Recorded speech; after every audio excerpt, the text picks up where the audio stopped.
시편 8편을 읽어보면 순간적으로 드는 생각은 우리 인간은 참 귀하게 지음받은 존재라는 것입니다. 하나님께서 우리 인간을 천사보다 조금 못하게 창조하셨지만 영화와 존귀로 관을 씌우실 정도로 귀한 대접을 받고 있음을 노래하고 있습니다. 참으로 인간은 만물의 영장이라는 생각이 저절로 드는 시입니다. 이스라엘의 시 중에서 자연을 노래한 시가 그렇게 많지 않습니다. 이스라엘의 시인들에게 있어서 자연은 위대한 숭배의 대상이 아니라 창조주 하나님께서 지으신 피조물에 불과했습니다. 시편의 시 중에서 자연을 노래한 시는 대부분 아무리 웅장한 자연의 모습을 보더라도 그것이 숭배의 대상은 절대 아니고 그러한 자연을 창조하신 하나님에 대한 찬양으로 마무리하고 있습니다. 시편 8편은 처음과 끝이 같은 문장으로 되어 있습니다. 여호와 우리 주여, 주의 이름이 온 땅에 어찌 그리 아름다운지요. 특별히 이 첫 문장은 우리에게 매우 낯익은 주의 기도를 연상시킵니다. 주기도문에서 첫 문장은 이렇게 시작합니다. 하늘에 계신 우리 아버지, 이름이 거룩히 여김을 받으시오며. 이름이라는 것은 어떤 의미가 있을까요? 고대 이스라엘 사람들에게 있어서 이름은 상당히 중요한 의미를 갖고 있었습니다. 이름이라는 것은 그 사람의 운명과 성격을 지배한다고 생각했습니다. 그렇기 때문에 이름을 고친다는 것은 인생에 있어서 중요한 전환점을 나타내기도 했습니다.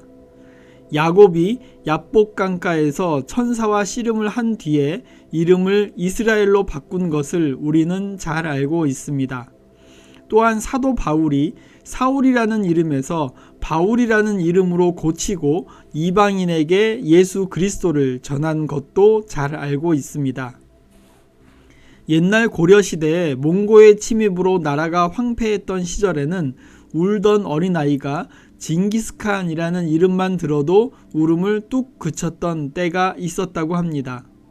그 당시에는 징기스칸이라는 이름은 그야말로 공포의 대상이었습니다.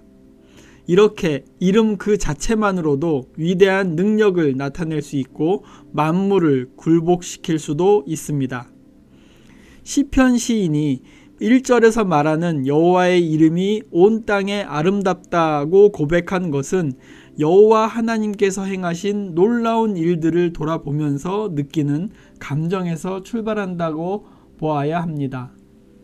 시인은 이렇게 하나님의 이름이 크고 아름다운 이유에 대해서 3절 이하에서 설명하고 있습니다.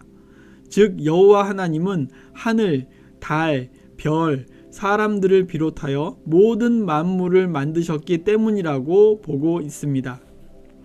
시편의 시인은 천지 만물의 자연을 보고 그 아름다운 자연에 놀라지만 그 자연은 고작 하나님께서 창조한 피조물에 지나지 않는다는 사실을 알고 있습니다. 이스라엘 민족의 창조 신앙은 고대 근동의 주변 민족들과는 차원이 다릅니다. 고대 근동의 주변 민족은 자연의 모든 현상이 하나의 숭배의 대상이었고 인간이 감히 다가갈 수 없는 해와 달을 신으로 생각하고 숭배하는 것이 당연한 것이었습니다. 그런데 이스라엘 창조 신앙은 해와 달을 바라보는 시선이 다릅니다. 창세기 1장 16절에 그 엄청난 차이가 있습니다. 하나님이 두 큰 광명을 만드사 큰 광명으로 낮을 주관하게 하시고 작은 광명으로 밤을 주관하게 하시며 또 별들을 만드시고. 큰 등불과 작은 등불로 표현한 것은 당시에 해와 달이 숭배의 대상이 된 것을 의식하고 있는 것입니다. 시편 8편에서는 해와 달과 별이 하나님의 손가락으로 만들어진 피조물이라는 인식을 하고 있습니다. 시편의 시인은 이렇게 아름다운 자연은 하나님께서 사람을 위해서 지으셨다는 생각을 하고 있습니다. 4절부터 9절까지는 그러한 하나님에 대한 감격과 찬양입니다. 이스라엘 민족에게 있어서 하나님의 창조의 중심에는 사람이 존재하고 있습니다. 바로 이것이 시편의 시인에게는 감격의 조건이었습니다. 4절을 읽어보겠습니다. 사람이 무엇이관대 주께서 저를 생각하시며 인자가 무엇이관대 주께서 저를 권고하시나이까. 보잘것없는 피조물에 불과한 사람을 귀하게 대접하시는 하나님에 대한 감사의 표현입니다. 이러한 시편 시인의 신앙 고백을 우리도 고백해야 하겠습니다. 웅장한 자연을 보면 한없이 보잘것없는 것이 사람인데 하나님께서는 그러한 사람을 높게 평가해 주시는 것입니다. 약한 인간이 천사보다 조금 못하게 창조됨으로써 하나님께 가까이 갈 수 있게 되었고, 하나님께서 약한 인간에게 영화와 존귀로 관을 씌우시고 귀하게 대접하신다는 것을 시인은 고백하고 있습니다. 시편 시인에게 있어서는 살아있다는 것 자체가 하나의 커다란 감격이었습니다. 살아서 하나님께서 창조하신 아름다운 자연을 바라보는 것만으로도 하나님의 따뜻한 배려와 보살핌을 느낄 수 있었습니다.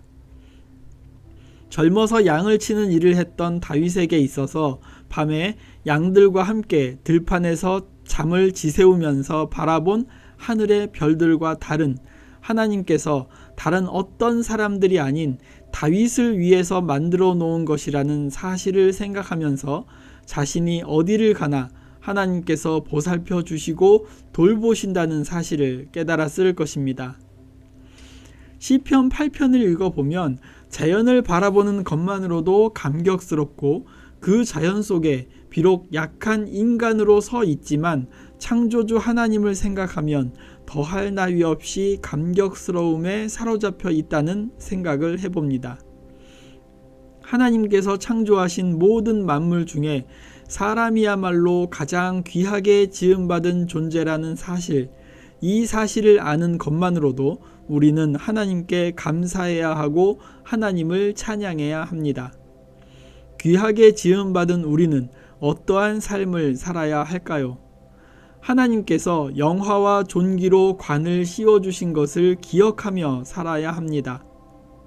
창조주 하나님을 믿는 신앙인으로서 날마다의 삶이 하나님께 영광을 돌리는 삶이 되어야 합니다. 하나님의 형상대로 지음받은 우리이기에 하나님의 형상을 가진 인간으로 살아가야 합니다. 영광과 존귀로 씌움받은 사람에게는 하나님께 영광과 존귀를 돌리는 일을 해야 하는 책임이 있습니다. 죄와 허물 속에 살아가는 사람은 이 영광과 존귀의 책임을 하지 못하는 사람입니다. 사람이 사람답게 산다는 것은 하나님께서 씌워주신 영광과 존귀를 삶 속에서 표현하면서 살아가는 것을 의미합니다. 영광 대신에 수치를, 존귀 대신에 비천함을 보이는 인간은 하나님의 창조의 뜻을 어기는 사람입니다. 6절에서 하나님은 영광과 존귀로 씌움받은 사람에게 만물을 다스리게 하는 지배권을 주셨습니다. 만물을 다스리는 특권을 잘못 오해하여 만물을 함부로 하며 자연을 훼손시키는 모습을 우리는 자주 보게 됩니다. 그런데 하나님께서 만물을 우리 발 아래 두신 것은 하나님이 창조하신 아름다운 자연을 잘 가꾸고 돌보라는 청지기의 사명을 주신 것입니다. 이 시편 8편은 신약 시대에 접어들면서 새롭게 예수 그리스도의 낮아지심과 올리우심에 대한 설명 속에서 해석되었습니다.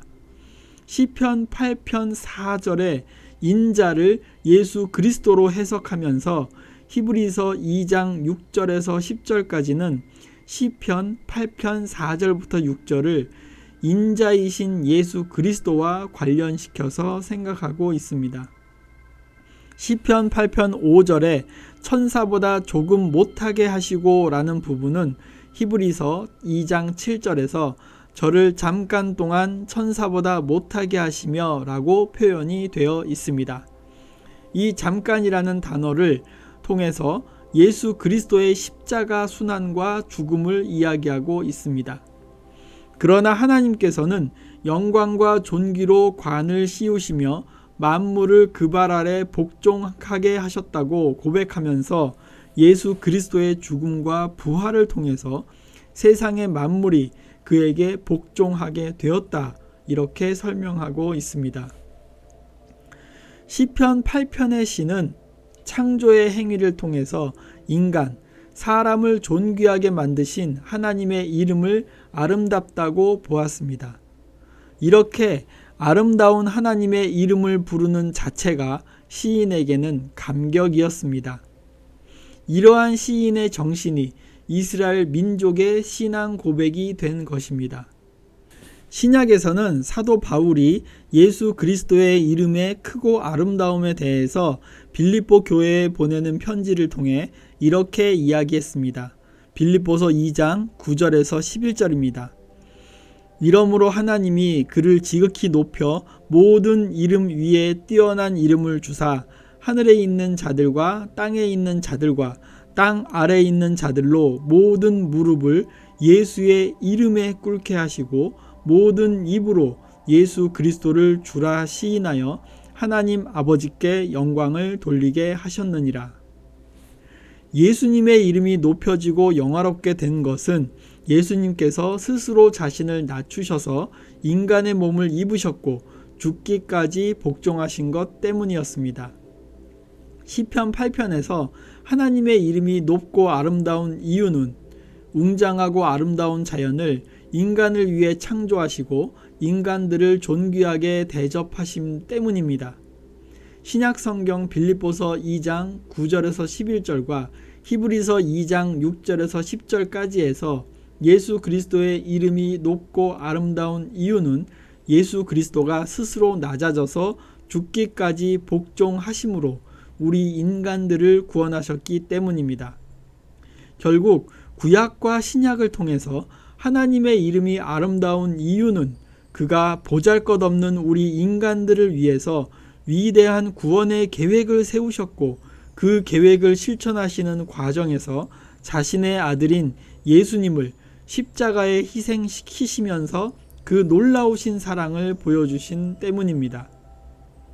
우리가 하나님의 이름을 아름답게 하기 위해서는 그러한 하나님의 인간에 대한 배려와 사랑을 가슴 깊이 간직하고 그 사랑을 본받아서 이웃과 형제를 내 몸과 같이 사랑하라 하신 주님의 말씀을 실천하기 위해서 노력하는 삶을 살아야 하겠습니다.